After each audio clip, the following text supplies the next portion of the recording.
Good morning and welcome back to another video, and today we are going to be going over covenants in Shadowlands. Now just stick around and enjoy the video.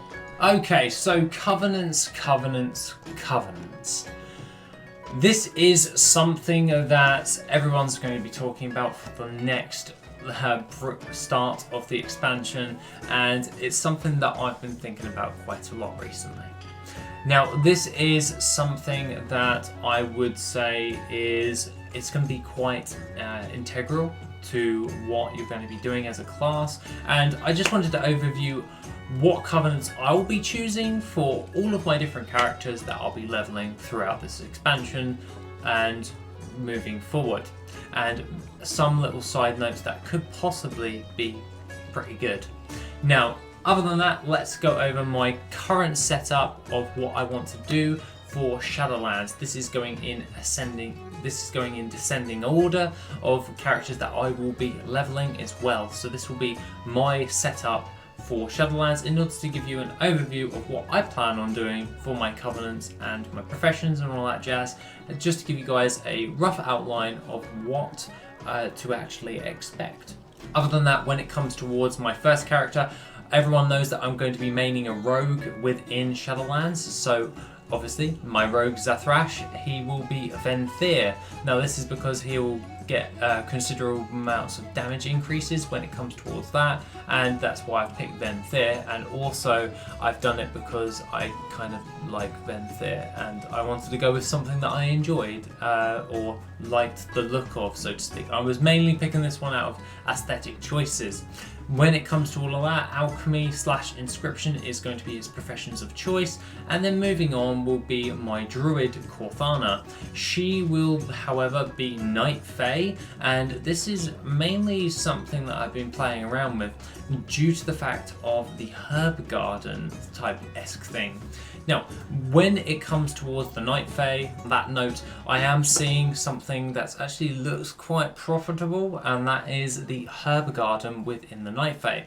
So when you're allied or your covenant is the Night Fae, you will be able to do a chain quest in order to unlock your herb garden. And this is where you'll be able to plant seeds in order to get materials from that herb garden. This is looking to be quite profitable, and I am really highly thinking about going Night Fae for a lot of my characters, so that is something I am looking into right there. However, my Druid will be going mining, herbalism and cooking plus fishing.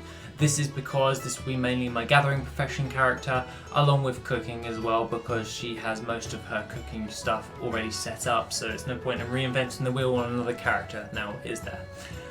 The next thing of note is my Mage. I will be leveling my Mage third, and he will be a Necrolord, because the Necrolords, this one seems to be the most bang for my buck for myself, for what I want as my particular character and leveling style, along with the lore alongside that. I really want a character to be in every single different type of covenant, just so I can get all 6 mounts from each of them, and that will be Necrolord for my Mage, due to the fact that they do have some nice perks for mages to increase their damage as well and damage output. Obviously this is all subject to change, but this is just the way I'm setting up towards that. If you have any suggestions towards that, please put them in the comment section down below, and if it's a really good suggestion, I'll pin it. Other than that, my Mage will be my Tailor and Enchanter, and that will be level 3rd for that. The next one of note is Dala GG, who is my Paladin. That is Dala GG number 1, because we have 2. We have Dala GG, and he is my Paladin. He will thus be Kyrian to finish up the roundup of all 4 of the covenants. I wanted to do all of those first, as well as that. He is also going to be my engineer and also my dual crafter at the exact same time, because I find that engineering and dual crafting pairs quite well together. Now, aside from all of that, the next character that I will be leveling is my Warlock, and he will be a Necrolord. This is Nyros, my Warlock, and he will be my Blacksmith and Alchemist. I really want to get the most out of my Alchemy for daily Transmutes and all that stuff, so hence why he's a Blacksmith and an Alchemist. I know it's a weird combination, but it works quite well. Yeah. I am going my Alchemist and Blacksmith for my Warlock, and being a Necrolord, damage increases are pretty... I've mainly picked Necrolord for that because it seems to align well for the damage output that I am wanting for my character. Now, the next character of note for my actual setup is my Shaman, and that is Balthorg. He will be going Night Fae, and I've actually written it down on my screen as Might Fae, but he is going to be my leather worker and my alchemist. I know I should really put skinning with him, and that is something I'll get to touch onto in a second. But daily transmutes for alchemy. Obviously, I want to get the best bang for my buck, and when it comes towards leatherworking is a must at the beginning of an expansion in order to craft the BOE gear, which I can sell on the auction house. Moving on to that is my Skinner and Alchemist, again for daily transmutes and for outright skinning. I find that my Demon Hunter is the best person for my skinning at this present moment in time, as I find it to be for myself to be the most easiest way to skin is use Demon Hunter, because I can burst things down super fast, and I don't seem to have a problem with that. He will be going Venthyr, much like with my rogue, but this is mainly for damage output mainly than anything. If anyone has a better suggestion, because I don't really know what would be optimal for raiding with my Demon Hunter, then please put a suggestion down in the comment section down below. Other than that, he will be going Venthyr thus forward, and also is my Skinner and my Alchemist.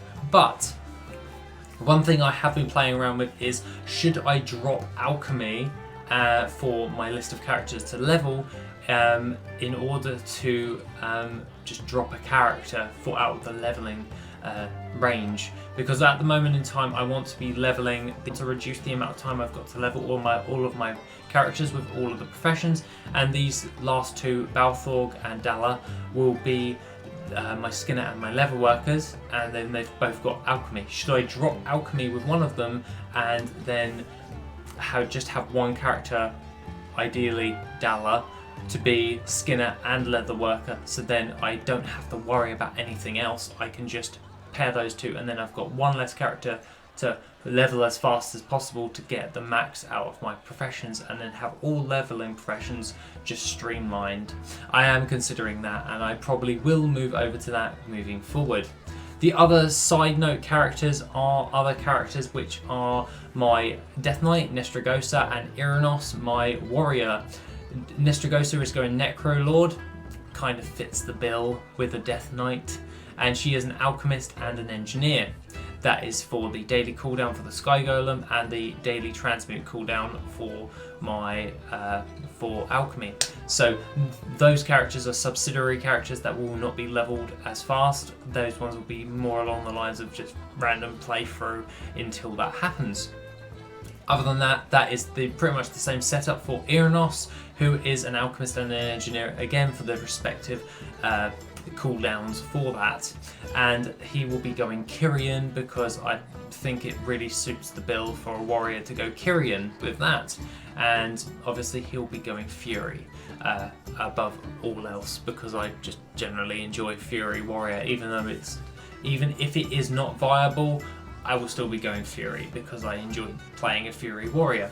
So other than that, that is pretty much my lineup for all of my covenants, for all of my characters, and in descending order of what characters I will be leveling first.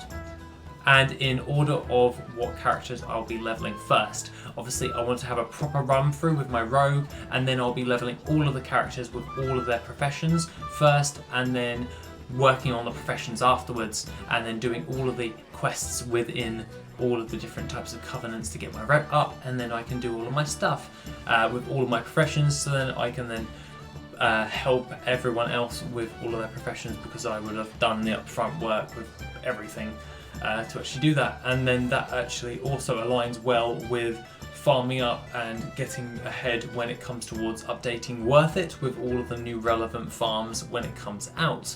Other than that, that is pretty much all I have to say for this video. Have an awesome rest of the day, and I shall see you in the next video, which will be tomorrow. If you want to support the channel and help make the channel even better, then why not check out the Patreon? Members get additional info, gold making resources, and Patreon specific content. The link is located in the description down below. Thank you and have an awesome day.